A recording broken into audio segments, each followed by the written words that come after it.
올해 26개국 식료품, 비료 수출 제한, 식량 위기 증폭. 서울 연합뉴스.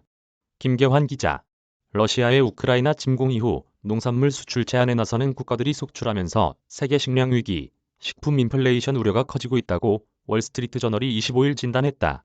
이 신문은 거의 모든 대륙에서 밀, 옥수수, 식용유, 대두, 설탕에 이르기까지 농산물 수출을 제한하거나 금지하는 국가들이 나오고 있다면서 이같이 보도했다. 워싱턴 DC 소재 국제식량정책연구소에 따르면 올해 들어 26개국이 식품이나 비료에 대해 전면 수출 금지 또는 특별 인허가 절차 신설 등의 수출 제한 조치를 내놓았다.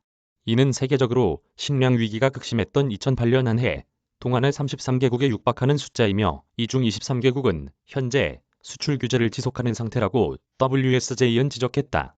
미중 무역전쟁과 코로나19 팬데믹 당시 각국의 백신, 의료장비 등 수출 제한 조치로 이미 금이 간 자유로운 국제무역 기조가 농산물 수출 제한으로 더욱 흔들리고 있다. 이처럼 각국이 상품의 원활한 이동을 막으면 결국 물가가 더 오를 수밖에 없다는 것이다. 유엔 식량농업기구에 따르면 세계 식량 가격을 나타내는 식량 가격 지수는 지난달 158.5로 작년 동기보다 30% 뛰어올랐다. 육류 가격은 17%, 밀 등 곡물 가격은 34%, 식물성 기름은 46%나 급등했다.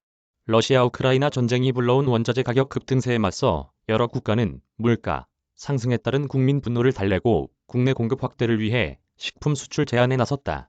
말레이시아는 지난 23일 전쟁 여파에 따른 자국 내 닭고기 가격 급등을 이유로 내달부터 월 360만 마리의 닭고기 수출을 중단하기로 했다. 세계 최대 식용유 수출국인 인도네시아는 지난달 자국 내 식용유 가격을 안정시키겠다고 팜유 수출을 전면 중단했다가 25일 만에 재개했고 세계 2위 밀 생산국인 인도는 밀 수출을 금지했다. 레바논은 아이스크림과 맥주 수출을 금지하기도 했다.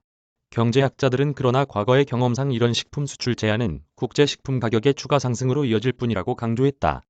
또한 수출 제한으로 각국 정부가 일시적으로 물가를 억제할 수는 있겠지만 농민들이 국내외에서 더 좋은 가격을 받을 수 있는 작물로 바꿔 재배하거나 생산량을 줄이기 때문에 이런 효과가 오래 지속되는 경우도 드물다고 지적했다.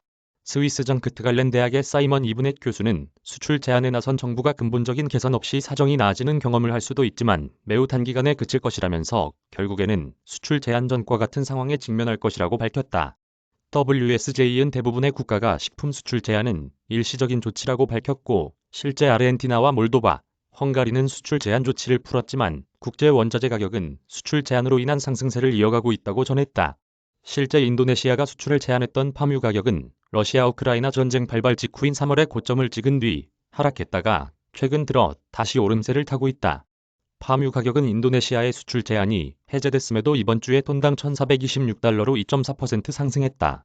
현재 가격은 역대 최고가를 기록했던 3월 평균가보다는 6% 낮지만 1월 평균보다는 17% 높은 수준이다.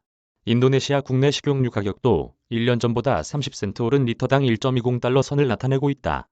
WSJ는 식량위기 당시인 2006에서 2008년 쌀값 상승률 113% 가운데 40%포인트는 각국 무역정책 변경에 따른 결과라는 분석도 있다면서 무역 제한 조치는 결국 국제 물가를 끌어올릴 뿐이라고 강조했다. 호주 애들레이드 대학 경제학 명예교수인 김 앤더슨은 협력이 더 좋은 결과를 낳을 수 있음에도 국가들이 마치 개인인 것처럼 행동하는 경향이 있다면서 수출 제한이 오래 이어지고 더 많은 국가가 수출 제한에 나설수록 물가 안정에 더 많은 시간이 걸릴 것이라고 경고했다. 이메일 주소. 제보는 카톡 악제보우